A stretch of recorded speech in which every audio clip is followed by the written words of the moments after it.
moments later.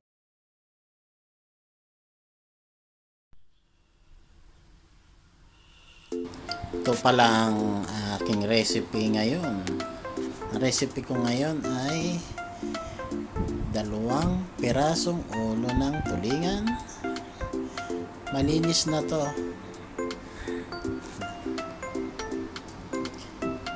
Ito yung mga ingredients: kamatis, luya, laurel, sibuyas, bawang, saka onion leeks.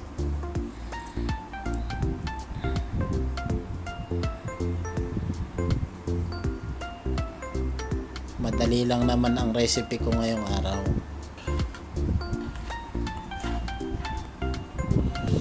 Ito, inilagay ko na sa isang kaldero yung ulo ng tulingan. Inilagay ko na yung kamatis,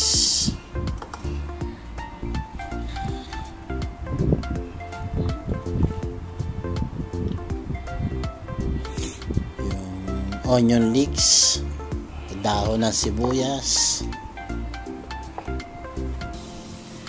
Yan, sibuyas.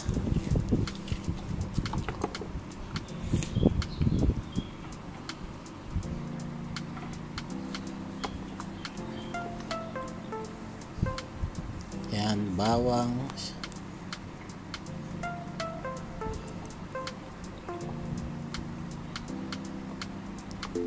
Luya. Sinama-sama ko na lahat ng mga ingredients.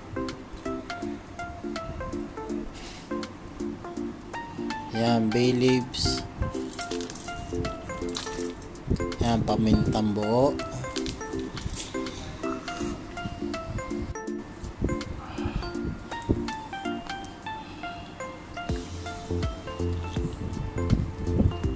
Maglagay tayo ng suka. 5% yan na suka.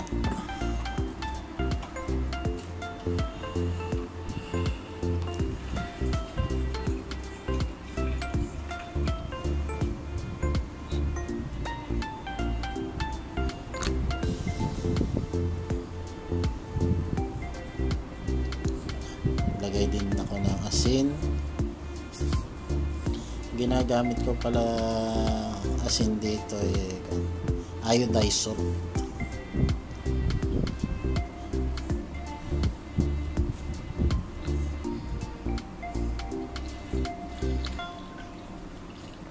Ayan, naglagay na ako ng tubig.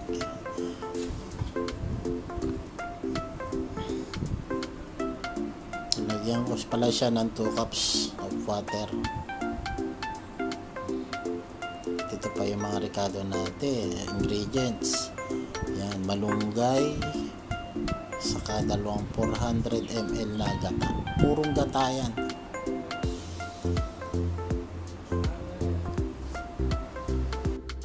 Ito palang malunggay, fresh yan. Kaya lang inilagay ko na sa freezer. Sayang naman. Ito na, kumulo na. Mga 10 minutes kumulo na yan.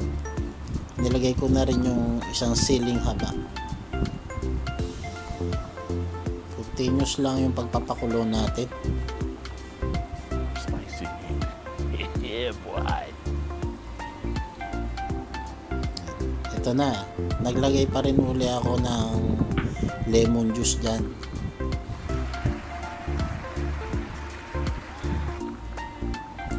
Para masarap lalo.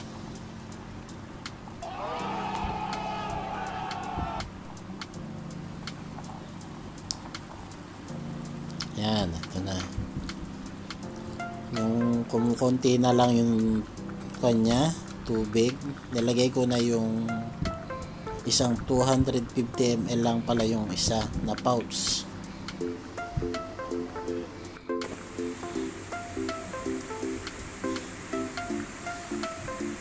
Kaya lang natin uling kumulo. Yan nga pala, mahinang apoy ko lang yan.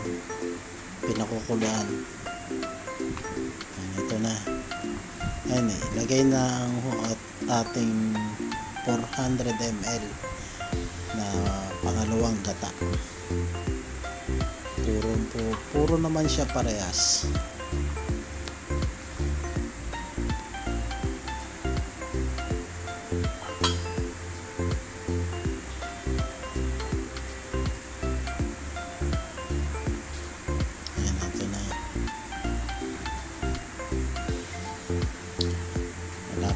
maluto.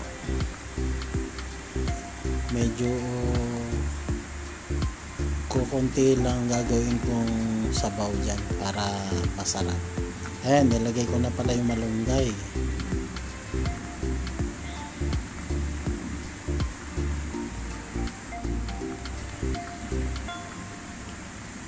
Saglit lang yan, mga 2 minutes lang yan. Ayan, ito na yan. Kain na rin, lalaroto.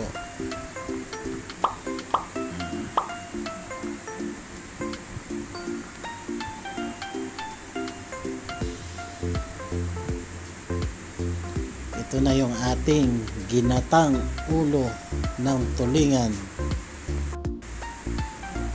Sarap nito, ang bango. Ang bango, amoy na amoy yung lemon, tapos yung bango yung malunggay.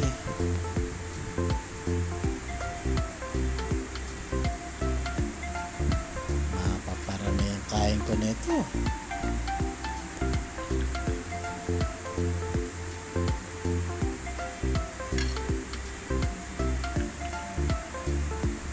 Di na pala ako nagdagdag ng timpla kasi okay na yung timpla ko. Ito, kakain na ako. Start muna tayo. Ito na. Creamy yung gata.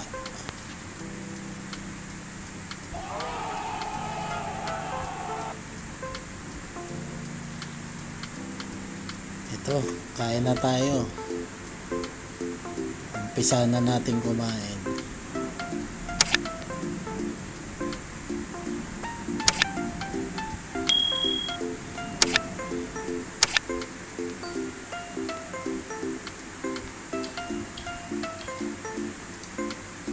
Tamang-tama.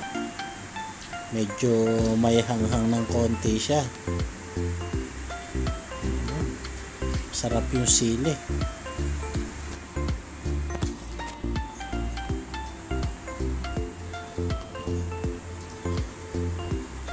Huwag nyo nga palang kalimutan ng mag-like, share, subscribe sa aking YouTube channel, Tolage PH Vlog.